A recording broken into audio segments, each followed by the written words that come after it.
কথায় আছে যে, যেকোনো হারাম বা অন্যায় কাজ বা কথা, হ্যাঁ? মানুষের মধ্যে বারবার প্রচার করতে থাকো, এর মাধ্যমে কি এটা স্বাভাবিক হয়ে যাবে। মানুষ সেটাকে কি আর অস্বাভাবিক হিসেবে নেবে না।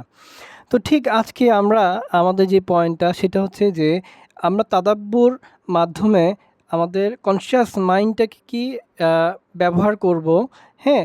কেন? সেটা হচ্ছে যে আমাদের যে সোশ্যাল যে হারাম বা খারাপ যেই আ ন্যারেটিভগুলো আছে সেগুলোকে কি করতে হবে আমাদেরকে ডিনরমালাইজ করতে হবে এর মাধ্যমে। তো আমরা আমাদের আ আ আমাদের বাবা ইব্রাহিম আলাইহিস সালাম, হ্যাঁ? আ যাকে কিনা আম আ যা আমাদেরকে কি উনাকে একাই একটা জাতি হিসেবে কি আল্লাহ বলেছেন।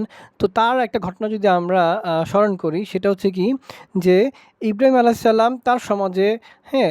যে বিভিন্ন ধরনের যেই আইডলগুলো এগুলোকে কি উপাসনা করাটা এটা কি একটা নরমালাইজ ব্যাপার ছিল।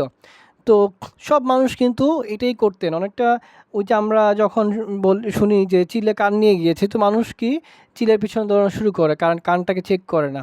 তো ঠিক ইব্রাহিম আলাইহিস সালাম তিনি কি তার এই যে সোশ্যাল নরম, হ্যাঁ? এটার এগেইনস্ট এ গিয়ে কি সে চিন্তা করলেন যে আসলে এটা কি খুব কি লজিক্যাল কিনা যে আমরা একটা মূর্তি বানাচ্ছি, এটাকে ইবাদত করছি এবং এটাকে আমরা মনে করছি যে এটা অনেক শক্তিশালী। কিন্তু আসলে কি বাস্তবে তা?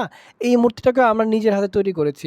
তো এর মাধ্যমে কিন্তু ইব্রাহিম আলাইহিস সালাম যে তার এই যে তাদাব্বুর এবং এই যে রিজনিং এর মাধ্যমে অ্যানালিটিক্যাল অ্যানালিসিস এর মাধ্যমে তিনি কিন্তু এই যে সোশ্যাল যে একটা শিরকের যে নরম যেটা এ থেকে কিন্তু বেরিয়ে এসেছেন।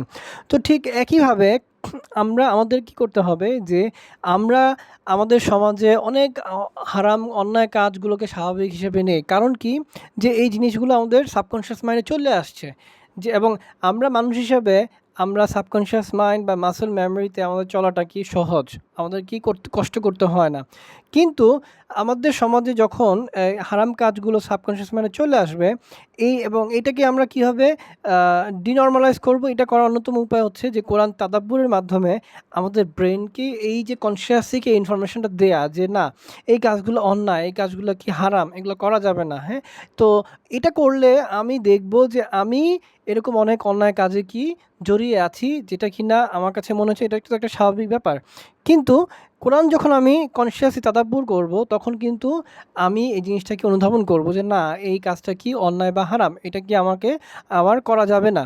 তো সুতরাং আমরা এই যে কোরআন তাদাব্বুরের মাধ্যমে এই যে আমাদের কি অনুভূতি, যে আমাদের যে আবেগ, এগুলোকে কি আমরা কনসিয়াসলি কি আমরা তৈরি করব যেন আমাদের সাবকনশিয়াস মাইন্ডে যে বিষয়গুলোকে আমরা যে হারাম যে বিষয়গুলোকে স্বাভাবিক হিসেবে নিয়েছি, ওইটা কি আমরা যেন থেকে বের হয়ে আসতে পারি।